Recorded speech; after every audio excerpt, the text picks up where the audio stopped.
Ready? 5, 4, 3, 2, 1. Bokuga. That sounded just like the song.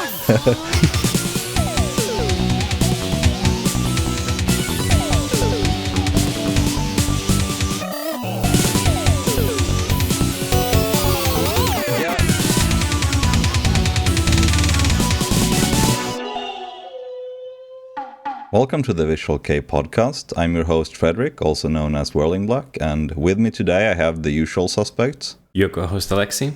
Your sexual beast, Aaron. Very good. I don't know how to follow that. My sexual beast, James. It's a translation of Honmei. Yes.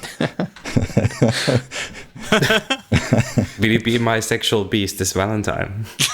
Nice. Oh, get it? Double reference. Oh, Yeah.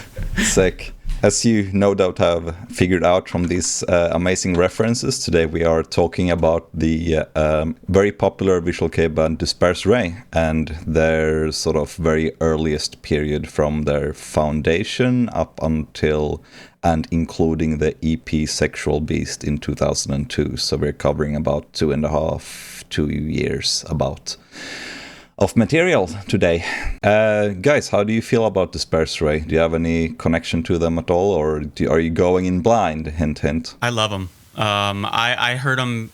I think the first time I found D'espairsRay, I was on one of those rare English VK sites, and they had like images of like artists that were on omnibus like VA CDs, and one of them was D'espairsRay with the cool like spiderweb backdrop and hot super high contrast, and I was like, damn, they look rad as hell. And so I had to look them up, and I think I found Sexual Beast. Oh, it's not a bad place to start, I would say. Not a bad place to start. What about you, Alexi? D'espairsRay actually has the distinction of being my first Visual Kei band. I found them on a Finnish video game website, and someone had just linked Garnet. Someone just made a thread for Japanese music, and Garnet was linked there. I clicked on it, and actually I've loved Visual Kei ever since. Like, genuinely didn't take more than 10 seconds for me to just look at the aesthetic and the music, and that was it.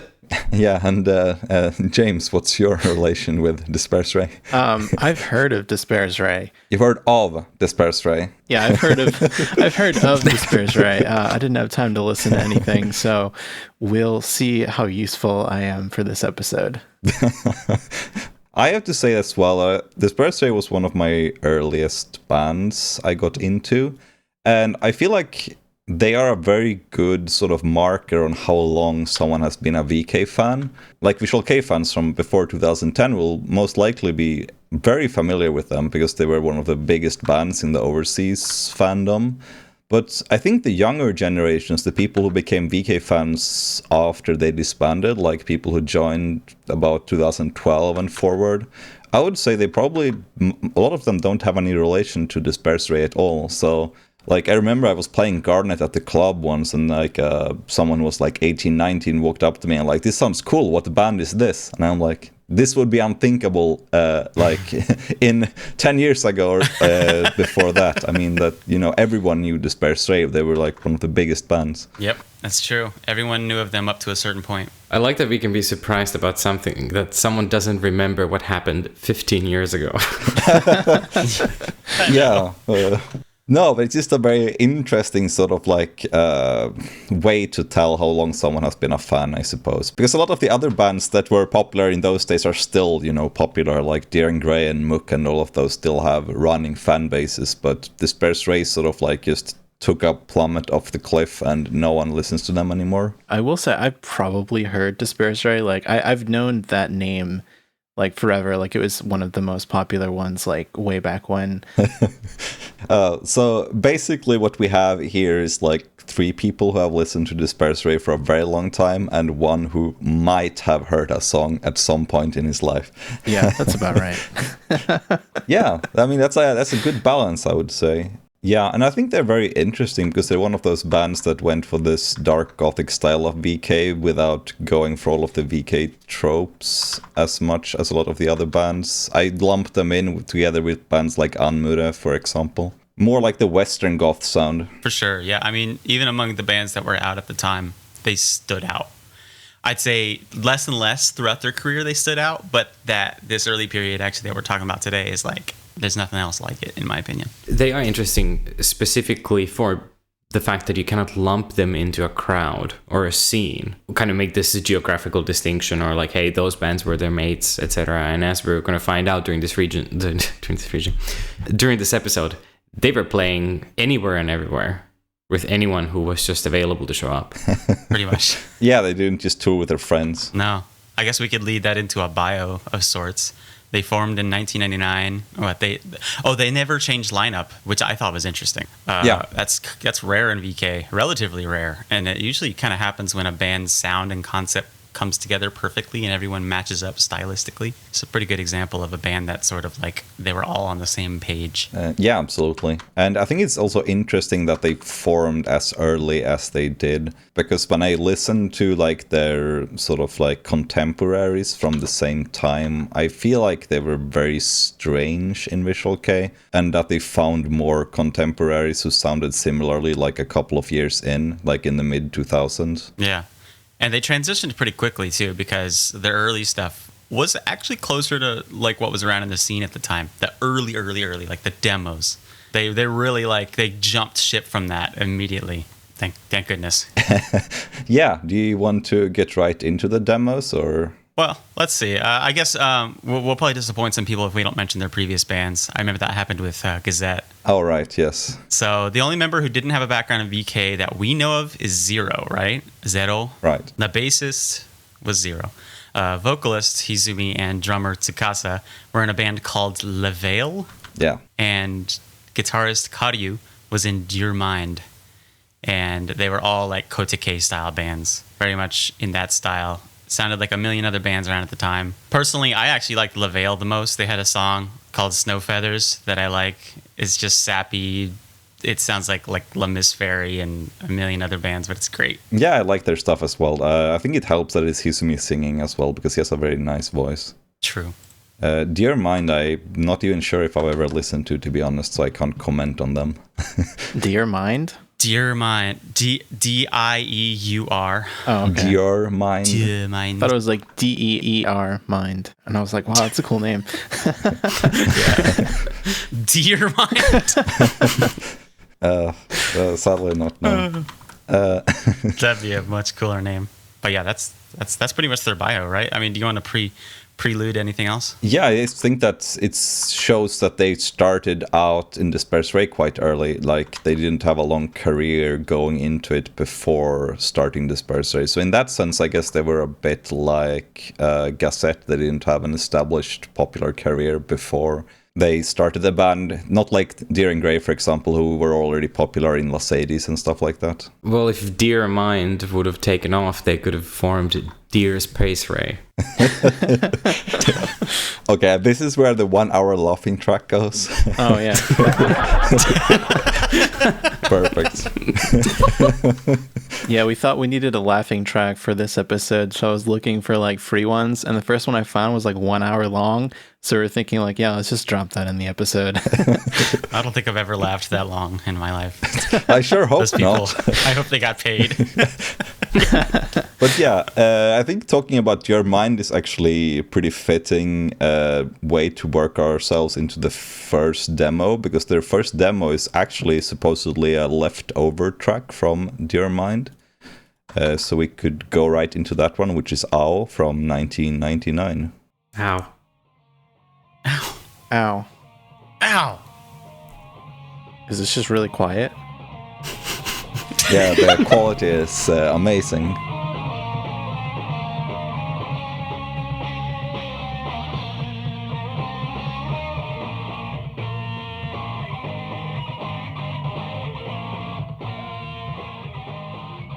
Yeah, it's the epitome of a demo. I mean, it's like, it sounds like a 6th generation cassette tape. I think actually this demo was recorded with a microphone in a rehearsal studio. That's why it sounds Was like it the this. same one I used for the Disorder episode? Yeah.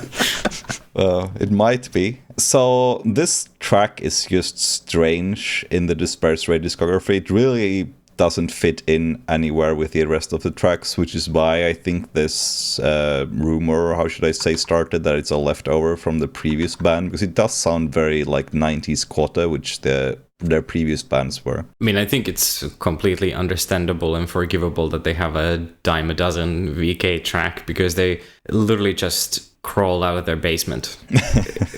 It's not like it's a senior band with 15 full lengths under their belt. Like, they just probably were putting out every single song that they could actually compose together and find the time to play it. Yeah, it's like a perfect peek into their Kota Kei beginnings. They're like babies, fresh from the VK womb. I think they actually gave this away at their first sponsored live, and they had like pressure, from what I heard. This is just, things I heard over 20 years of vague rumors, but that they had a pressure to get something together to record, to hand out as their first demo for their first sponsored live in December of 99. So they basically went like, well, Karyu has this leftover track. I guess we can, record that one. It's low effort. So they put it together quite quickly. I think they did 20 copies. I actually own one of them. I bought it on auction a bit after the band disbanded. It used to go for 68,000 yen, and I bought it for 9,800. So pretty good deal. Good deal. Really Maybe good you can tell it's by the guitarist, because the last third is a gigantic ass solo. A huge solo. Does it fade out, though? Oh, I don't remember. That would be a guitarist power move. That's true. That'd be a You want me to check? move. Yeah, check. Yeah, check if there's a fade out. Yeah, he's going off. It doesn't. It just goes out. The drummer does the feedback. Send it home. It's a feedback outro. Oh, that's cool, actually, though. I like that ending. Yeah. Yeah, but he's basically Van Halen in the last third of that track. It's fucking great. Yeah. This tape came with one more song, which is System. But the thing with this version of System on this tape is that it doesn't have the synths, which I think kind of define this song. So it's kind of like listening to half a song. So I don't really enjoy this version. Yeah, there's not much to say about it, because it's like almost like it's an almost complete version of the same exact song.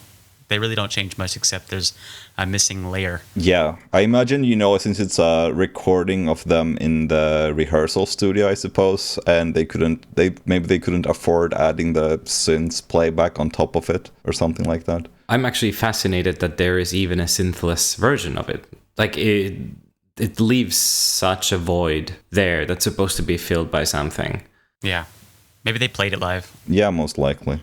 So I think that's really all I have to say on the first demo. It really was just the first attempt to get something out, and it really isn't that representative of the band as a whole. So yeah. I think we can just move on now that we have acknowledged it. Yeah. Okay, let's discuss the last two demo tapes, Sakura and Razor.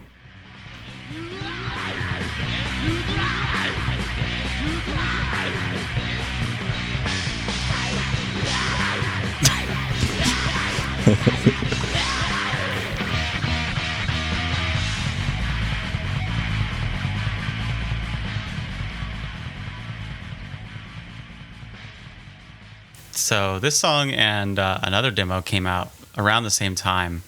Razor and Sakura were the two that came out after that first demo. And they feel a little more thrashy, almost like it's kind of like a transition period between the Kota Kei and the sound that people would know them for.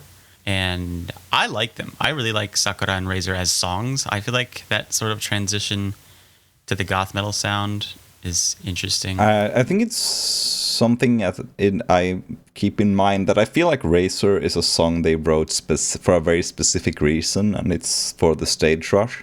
Oh, yeah. Back in the day, this was one of those tracks that every band had to have, as you have heard many times in this pod. There had to be a song you could drag out for 10 minutes and just repeat sections over and over and over, where you could just like have full-on aggression. Yep. And I think this sort of like vaguely thrashy number, Razor, with a shouting, works really well for that. Yes. Sakura, I think, however, it is a song that, at least to me, it feels like the band forgot it as fast as they made it. As far as I can find out, it was only played once live at the show where it was distributed, the demo tape. Wow. So that's not like a ringing endorsement when the song is only played at the concert where it's handed out. Yeah. But otherwise... it was just thrown away. Yeah, other than that, I think it's a decent track. I mean, out of the two of them, I prefer Racer, but neither are songs I put on and listen to as, enjoyable material. I would suggest a new listener who wants to go through the D'espairsRay discography to just start with the first single and go back to the demos later if they want context, because this is not the place to start, I would say. I could live without these tracks, to be honest. It is, I will say that it's actually commendable that aside from that very first song, they never did that sort of sweet, melancholy melody bullshit that most of the bands were known for. From this point forward, it was just dark all the way through until some tracks on Callset, maybe. A lot of shouty English. It's kind of cute that they were trying the trashy thing, actually. And again, you can tell that they're young. They're sort of looking around what other people are doing a little bit and trying things out. It's only a curiosity for the historians. Yeah, basically I would say that as well. I think that's a great way to sum it up. And Racer was actually released just less than 1 month before their first single, so it was very close to a proper CD release, because Racer was from September of 2000 and their first single, Kumo, is from October. So let's get into that one.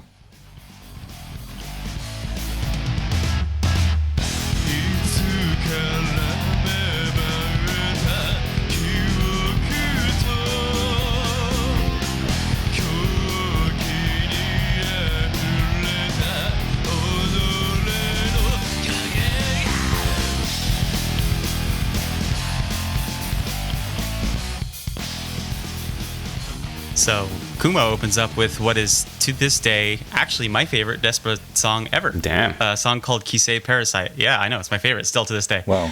Composed by Tsukasa, the drummer, which I think is cool. I love drummer composers. Oh, I didn't actually know that. That's very interesting. Oh, yeah. Tsukasa did that song. I mean, I own the single. I should have checked that, but, Is that the guy who went to Microhead Foran's? Yes. Yeah.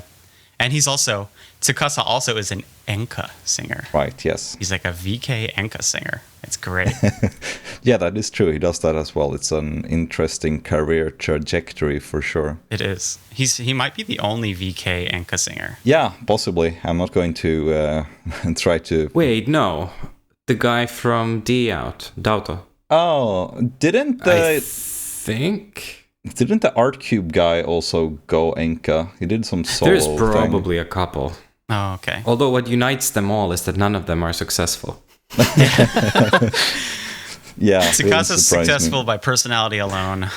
Yeah, but I have to say that, the intro of Kisei Parasite, it just sets the mood for this single so well. Like, the wind and the creaking door and all that. It's just, it's just such a...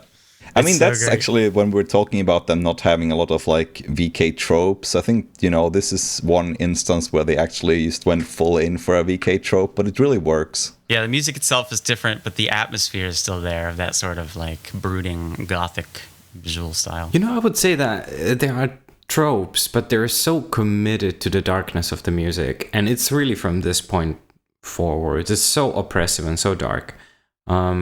The guitar tone is super rough, and there's actually some really kind of cool guitar tones in their early stuff in general. There is also, I guess, their first... their synthesizer makes a debut, and it's a very good one. I think especially on the first track. Yeah. Yeah. Right out the gate. They sound kind of like nothing out in VK at the time, especially.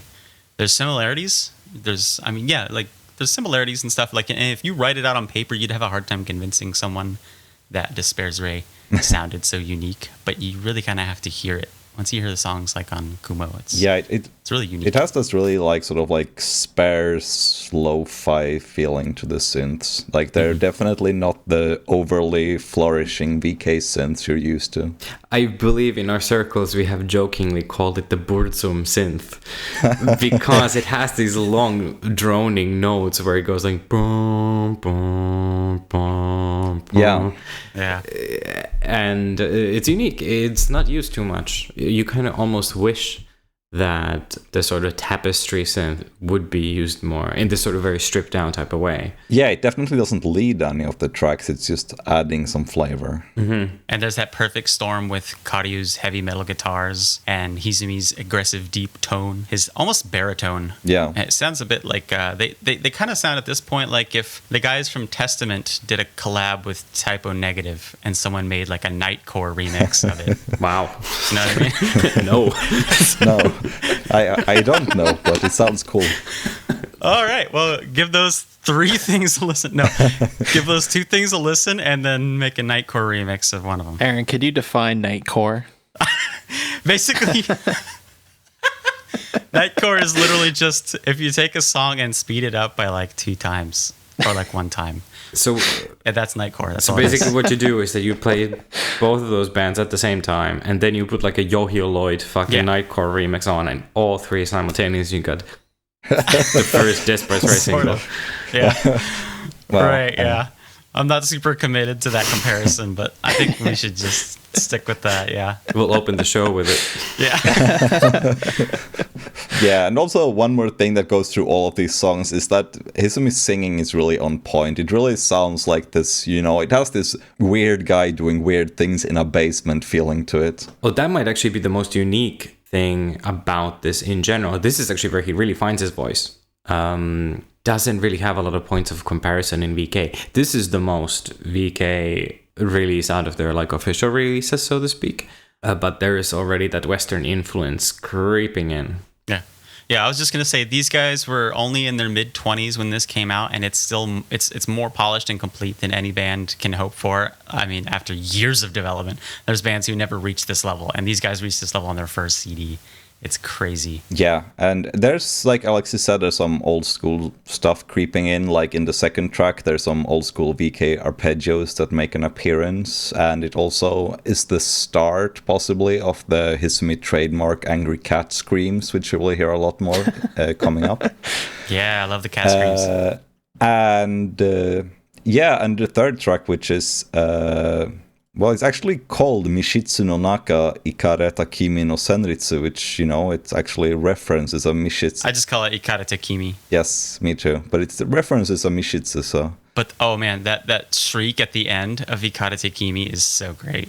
It sounds like a banshee in the forest somewhere. Yeah. It's a very... Izumi's... I'm betting it's Hizumi. It's a very ambitious track as well, almost 6 minutes long. And it also has the... Eins, zwei, drei, vier, which appears, which is, Yeah. we have the... That's a staple. Yeah. So like you said, there's a lot of VK staples in this one, which is nice. And I will say that even though their sound has developed at this point, I feel like Razor or Sakura actually would have fit in on this. If they kind of redid them a little bit, they would be a perfect fit. Yeah. So right after this single, they actually participated on an omnibus album called Hysteric Media Zone, which was together with such illustrious acts as Guillotine, Cure, Skull, Sigma, Crystal Eyes, and Crescien de Rona. God damn. Great names. Did any of those go to the Tokyo Dome? And all of which, besides D'espairsRay, made the great career move of disbanding by the following year. Oh, man. They were probably onto something. Yeah, so this omnibus actually is like a long series, so I'm sure we will touch on more parts of it. I think there's like 7 or 8 parts, but this was the first one. And, all of the other bands were nobodies, went nowhere, but... There must have been a good sell for the next rendition of this VA. It's like, hey guys, you want to be on this VA? None of these bands survived. But trust me, bro. It's a graveyard. It's going to work out this time. I guess they could point on, D'espairsRay making it at least. Yeah, at least you could point out to something. It's like Russian roulette, but it's like just one spot without the bullet. Dude, actually, Hysteric Media Zone CDs are actually very much like that. It's like a 12 bands go in, one band comes out kind of thing. Yeah, that's kind of the fate of a lot of omnibus bands, though. Like, you have like one that makes it and a lot of them that just fades out. But yeah, what I wanted to get to was that there's a great re-recording of System from the first demo on this one, which is the definitive version, I would say. It has the synths and everything, really nice. Yeah. And it also has a original song called Loop Divide Neo Abomination, which is another Rush song, which was also used for that purpose in the first year or so, but it got phased out a lot earlier than Razor, and it's not really a remarkable song to me. It's one of the few songs from that era that I forget almost as soon as I listen to it. Same. I think at this point it's probably good to start talking more about the influence which they received from Western industrial metal. Because when you think of this time, 2000, a lot of the stuff that's going on in the West probably arrived to Japan with like a slight delay. So from foreign acts, we could even think of something as prosaic as like Rob Zombie's 98 album, Hellbilly Deluxe, which I'm sure people who were into that style had heard. It's not just the synthesizer alone, but it's that heavy, jagged riffing style which they had. And then in the late 90s, you could Ministry and Skinny Puppy already as completely established acts.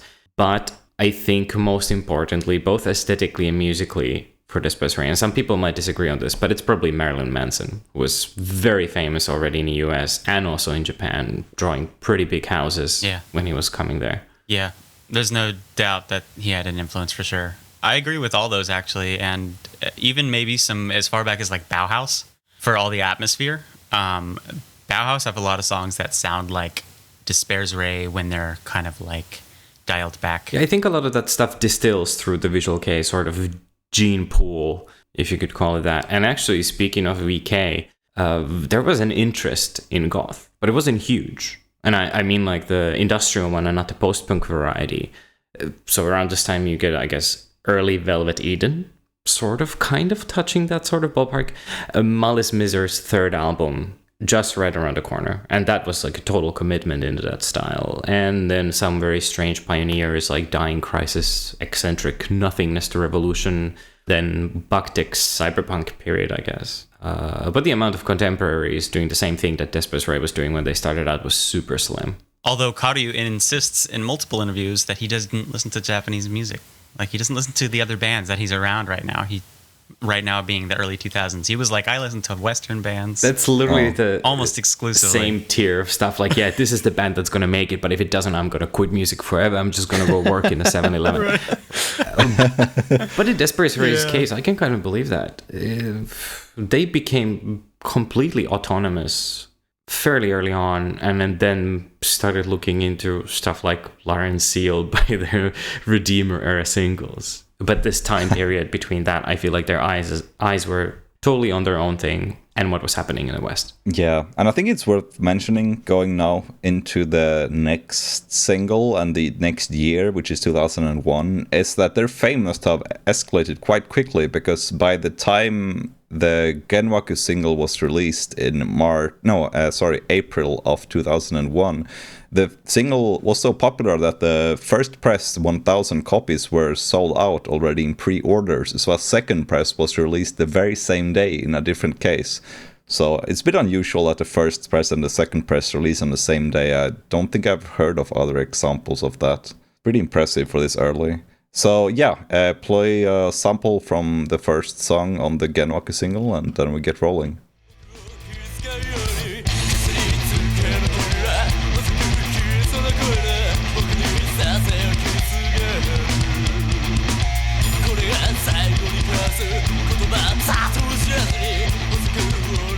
Does that count as rapping? No. Do they qualify as an adult band? No? Oh. It's adolescent at best. Shame. 14.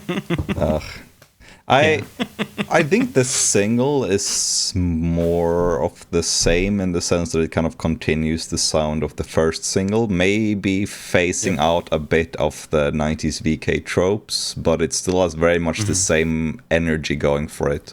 I mean, Yep, it's a I good think the follow-up. first track is definitely the star of the single. The third track is, in my opinion, one of the weakest of this era. I'm not a big fan of Genkaku, which is track number 3. I would agree. Genkaku is probably the weakest. I like when he goes Kimi no Mabarose, and then it doubles down to like double time. That's a cool part. But other than that, the rest of the song is pretty, it's decent. My favorite actually is Gensho.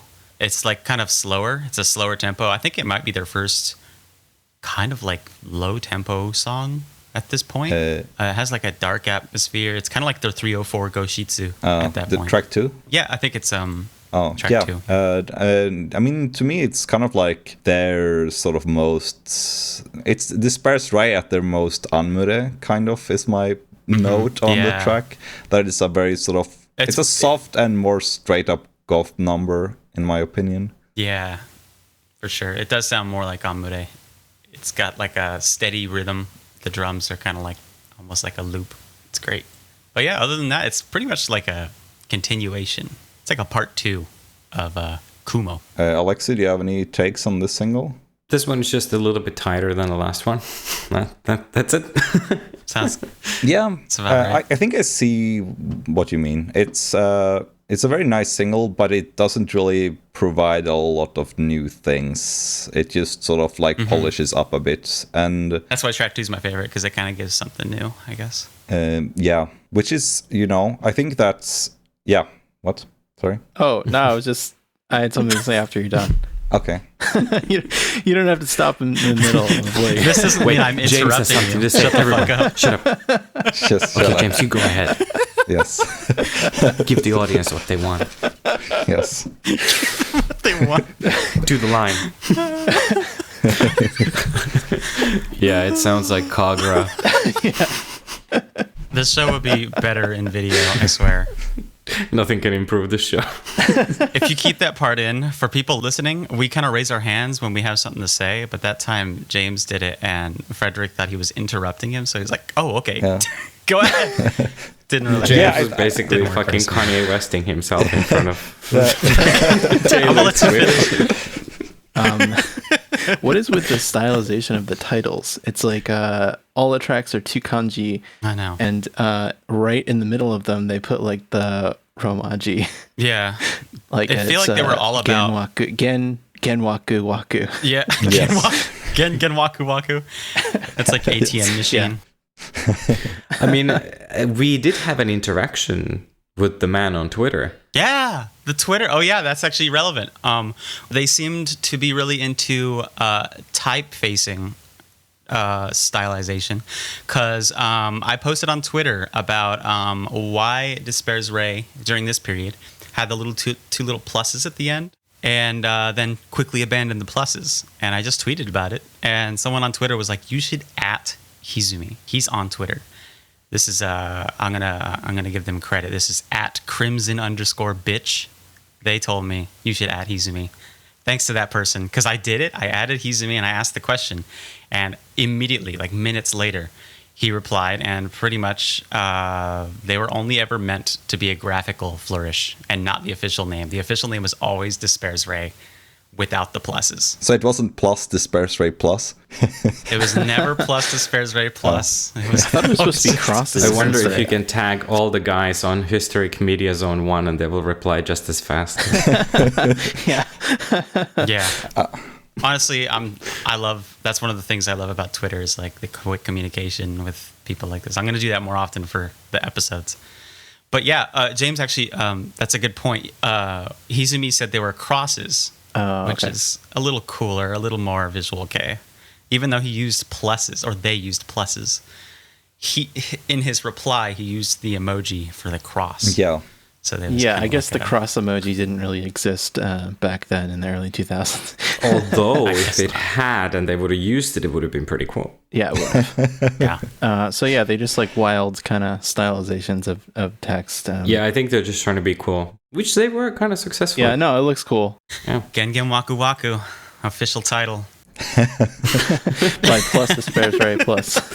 Apostrophe. Yeah. Oh yeah, plus D''espairsRay plus. Yes. D'espairsRay. Anyway, so I think that after Genwaku and the sort of like breakout success that single was, it made sense for them to try to make something bigger and more ambitious. And just a couple of months later, actually, they managed to put out their first EP, which is called Terrors. So let's take it away with the first track. I'd say play second track and we'll imply the first track. What? Okay, so the first track, Fascism, opens up with something we don't want in a podcast, unless we're doing historical fiction. Okay.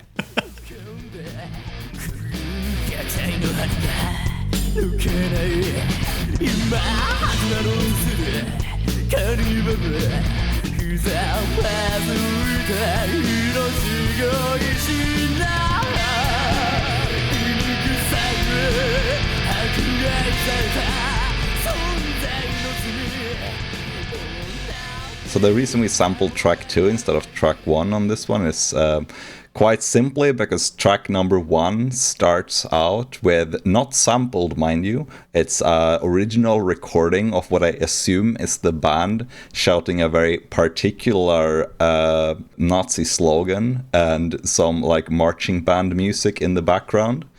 So I think this track might have put some Western fans off. I mean, I actually thought that was a sample all this time. It makes it a little worse. No, it's original. It's original content. But yeah, it's like, yeah, that was the intro. And I remember that intro turning off a lot of people that I knew of D'espairsRay. But they were kind of interpreting it like literally. And it's supposed to be interpreted conceptually. You know, I remember my friends hearing that song and being like, oh, this is not good. I'm not into this. And I'm like, dude, the whole point of the song, I mean, the song is called Fascism. It's a song about like a fascist regime. The band is not a fascist regime. Yeah. It's just a conceptual thing. Yes. Plus, it's Visual Kei at this point. They were trying to be edgy. There seems to be kind of like a fascination with dictatorship in Visual Kei in general. Yeah, I was going to say, I think it works just with this, that the vocalist is sort of like the dictator of the audience, kind of in a sense that, often the vocalists lead the furi, like the dances that the audience do and such things. So I think that the imagery kind of makes sense from that regard, that, the vocalist is sort of like the dictator of the fans, in a sense. Yeah. Plus, the few research I've done on stuff like this, it seems like a good way to attribute it is that Japan, after World War II, buried a lot of stuff, and kids growing up learning about the war in school were told a much different story, and it was lightened and it was softened, and a lot of people grew up not really knowing what actually happened and what Japan was responsible for and what Germany was responsible for in World War II. And so that might be part of it. It's not seen as such an extreme thing, especially in the early 2000s. Maybe it's better now, but it's just like they just saw like Nazi flags and they thought, oh, this was like a really dominant force of war back in the day. We could use the imagery from that and just go ham, and people see that and think we are, powerful and all that stuff. And it's just music too. So it's like we could use that live to imply a sort of, like you said, like a dominant sort of dictative control over the audience. Well, you guys have some theories, but I'm firmly believing that this was actually an outtake from the Hysteric Media Zone 1 recordings. Just the boys in the back. The mics are left on. No. It's the dudes from Guillotine. I think they're the most sus. True. I have to say, though, that the actual track itself, like the track Fascism, is one of their best of their early songs. It's just a perfect, short, aggressive track, and it has one of the best representations of, the angry early sort of like angry cat sounds, those vocals that he was doing in those days. I think this is the track I think of when someone mentions those vocals. And it's also one of the few songs I think they consistently kept playing all the way until their disbandment. It was like a super fan favorite during concerts. Did the guy still improv the first bit? No. They actually did a re-recording of this track about a year later, which was on a VA, which we will get to on the next episode. Okay, so they did realize that they kind of took an L for this one, and were like sort of trying to brush it under. Yeah, the re-recording does not have these this intro.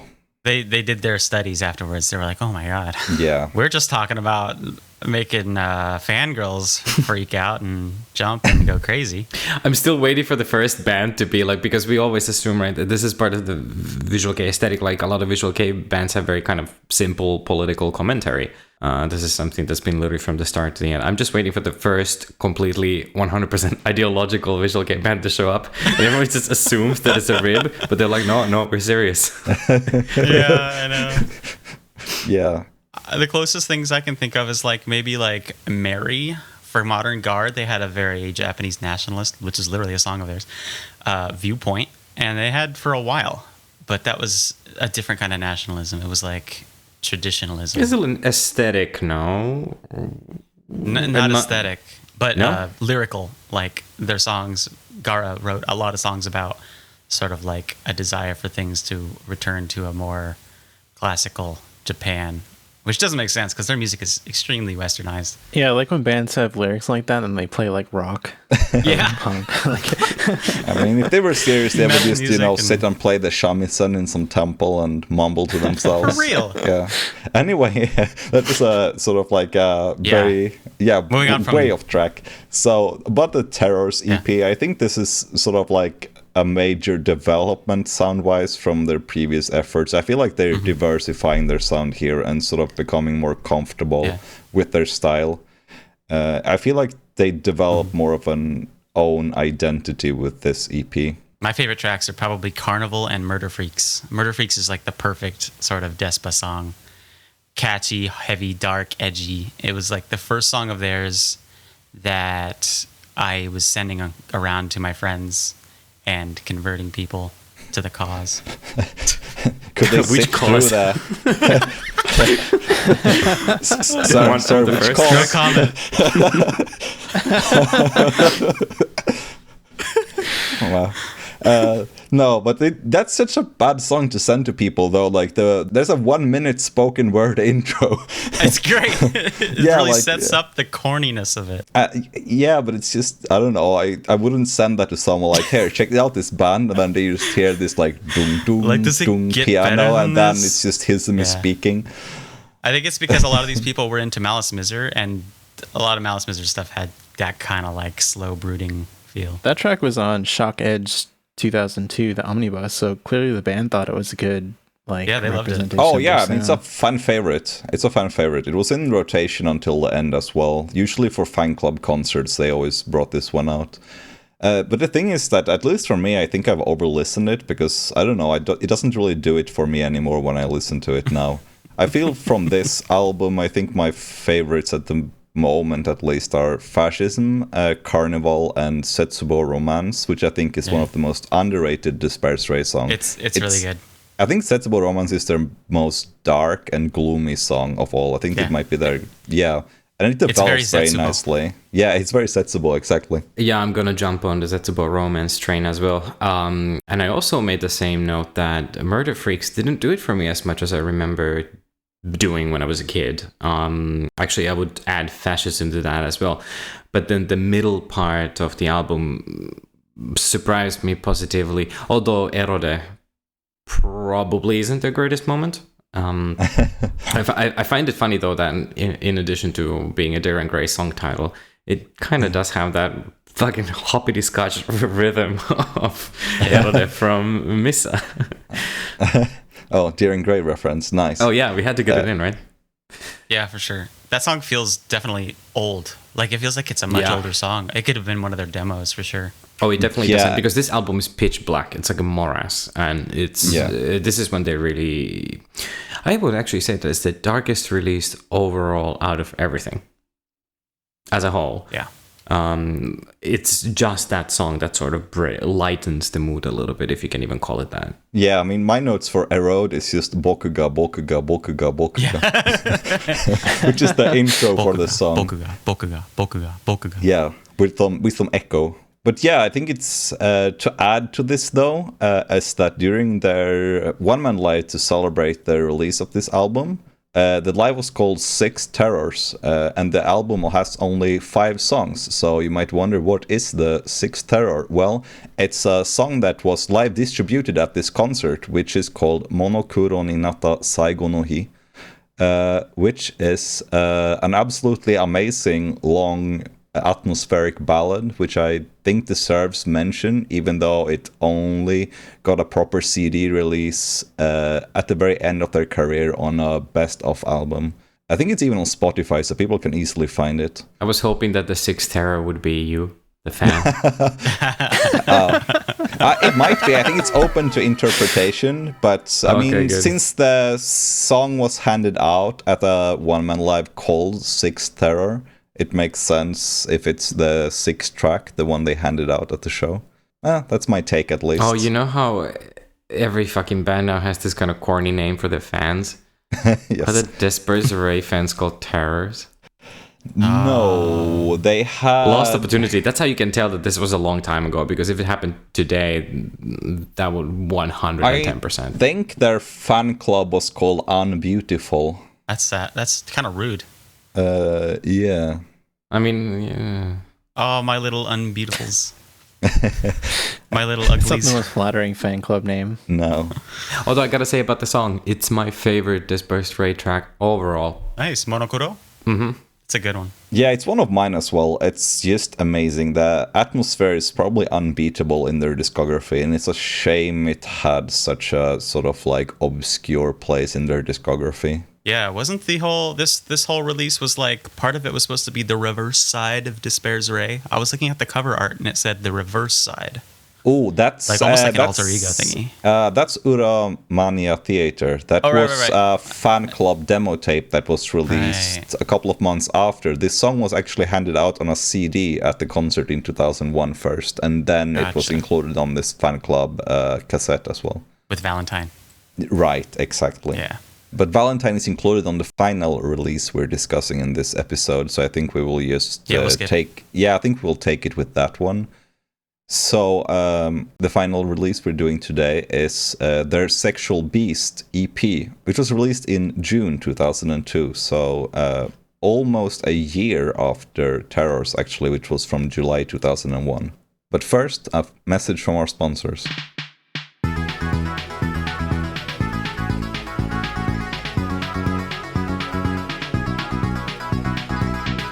This episode of the Visual Kei Podcast is sponsored by Rare's Hut, your source for rare and not so rare imported Japanese rock, metal, and visual kei outside of Japan. Their prices compete with street prices in Japan, so save on import fees and shop at Rare's Hut. Wow, look at all these rares! This week, from September 13th through the 20th, Rare's Hut is holding a lottery contest to celebrate 1,000 followers on Facebook, where one random order will be totally free. The order will be picked at random at the end of the period, and the order total will be refunded. Guys, is it possible to have too many rares? No. And if you're a new customer, you can enter the code VKPC at checkout and get 10% off your first order. Unless you win the contest, and then it's 100% off. And we're back.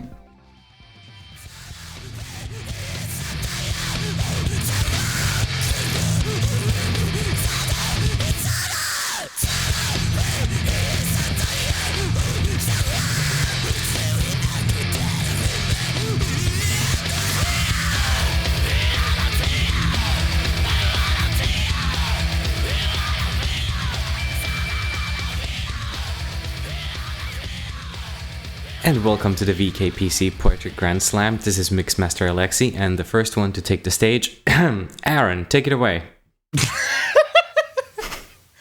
Are we doing this? Yes.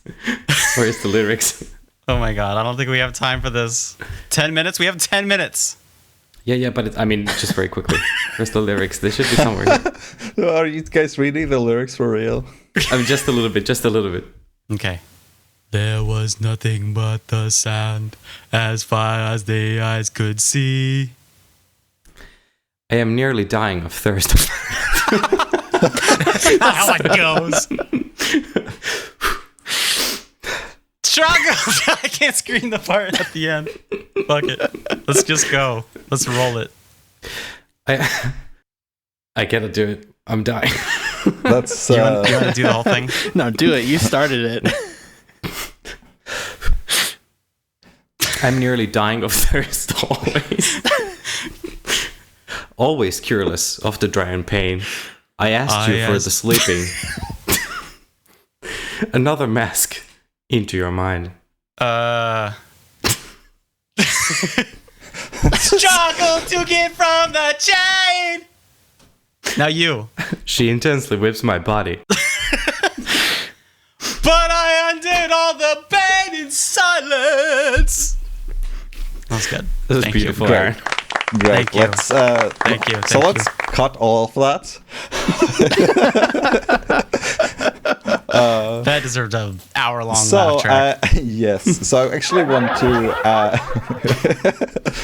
So actually, I thought that Aaron could start with this one since he mentioned that Sexual Beast was the first release he heard. So what do you think about the actual album beyond the lyrics of Gothic, which you guys just recited beautifully? Yeah, other than the horrendous English of Gothic, the first track with Hizumi reciting a poem in monotone like a Gregorian chanter. This CD is great. It was my first exposure to this band. Kuma was my second, but with this CD, the band sound was like perfectly formed by this point, and it was just excellent. And not a single track of this release I skip. It's great. I'd say Valentine is like my second favorite song after Kisei Parasite. I love it. It's catchy, memorable, beautiful. What do you guys think? I have to say that I never got Gothic as a child. I thought it was too weird. This like sliding bass, sort of like very slow, and the monotone speaking voice, and I don't know. It just didn't really do it for me at Plus, first. it's the same thing over and over and over. Yeah, It's like, yeah. But the second track, though, that's where it really hit it for me. I would say that the second track, which is Tatueba Kimi ga Shindara, is one of my all-time favorite D'espairsRay tracks, and it might even be my favorite D'espairsRay track. Nice. Just because it has the most sort of like childhood memories and nostalgia for me. I remember the first time I saw D'espairsRay live in 2009. I was really hoping I would get to see this one because I had friends who went to see them in Copenhagen in Denmark. That was a thing in 2006. And apparently they played this as well as several other really old songs. But in 2009 it was already too late for that, so I didn't get to see it, and I was kind of bummed out about it. Yeah, it's great. Tatueba is fantastic, and I love the part where he's like, "Freedom! I want a freedom!" It doesn't make any sense. I want a freedom, but it sounds so cool when he says it. He wants a freedom. I want a freedom, bro. God, It shouldn't I'm come in sick of between this. the man and his freedom. Yeah, sometimes you want a freedom. He's just a very staunch libertarian. Yeah, Oh no. he's letting people know that fascism was not him. In fact, he want a freedom. Yeah, actually, you know what? This is exactly getting back to that issue.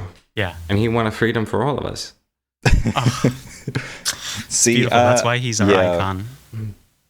I think track 3 is the most anonymous one out of these but it's definitely not a bad track. It's just sort of like falls into this sort of like decent D'espairsRay song, but nothing special to me. Not talking about Valentine? No, Furachi. Furachina. Oh, okay.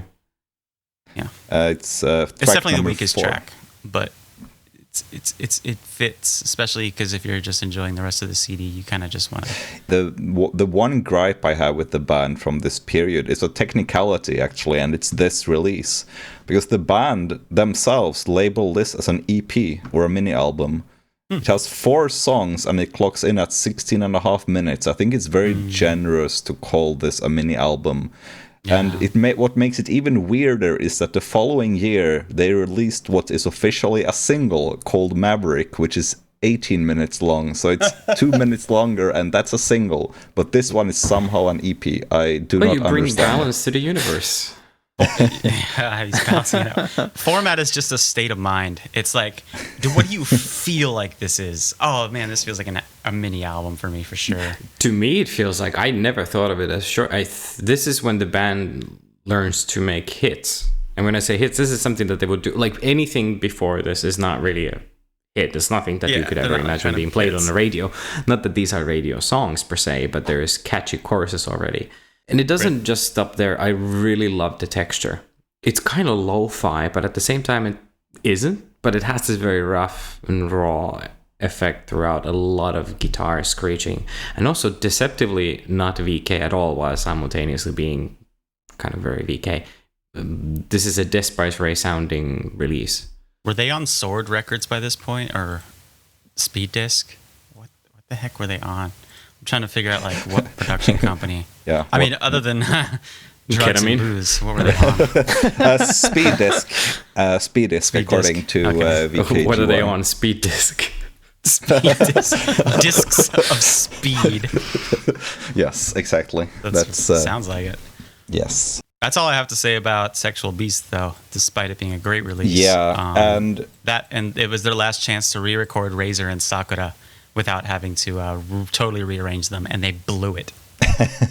Yeah, see, I agree. I think this mini album is a good place to end the first episode, because I feel like this is sort of like the bookend to their very earliest period, because the next release, only a couple of months after this, is Ori no Naka de Miroyume, and I feel like already then the sound has shifted quite a bit. Yep. So I think it makes sense for us to end the episode on the very earliest part of the, I almost said Gazette, the earliest part of the D'espairsRay discography here. Well, we're ending on a high note, for sure. Absolutely. Great release. Absolutely. It's my favorite release from the band in general. Yes. I mean, I actually own both pressings of this mini album. That's how much I like it. I needed to have it twice. Gotta have it twice, yeah. The I cover own arts all the are... copies of Hysteric Media Zone 1. Nice. Hysteric Media Zone's kind of expensive, too. I've been looking for the earlier ones on auction. Hard to find. The second pressing of Sexual Beast has a decapitated head on a plate as the cover art. I think. The cover is sick too. It's totally in line with the aesthetic of the sound. Yeah, it's really cool. It's great. Yeah, so I think with that we have sort of covered everything from the very earliest period of D'espairsRay. Do you guys have anything to add to as a final sort of summary for how you feel about this era in general before we wrap up? Love it. I never get sick of it. I can listen to this era of this band a million times and always come back to it. But that's just, it could be nostalgia. It's also just good shit.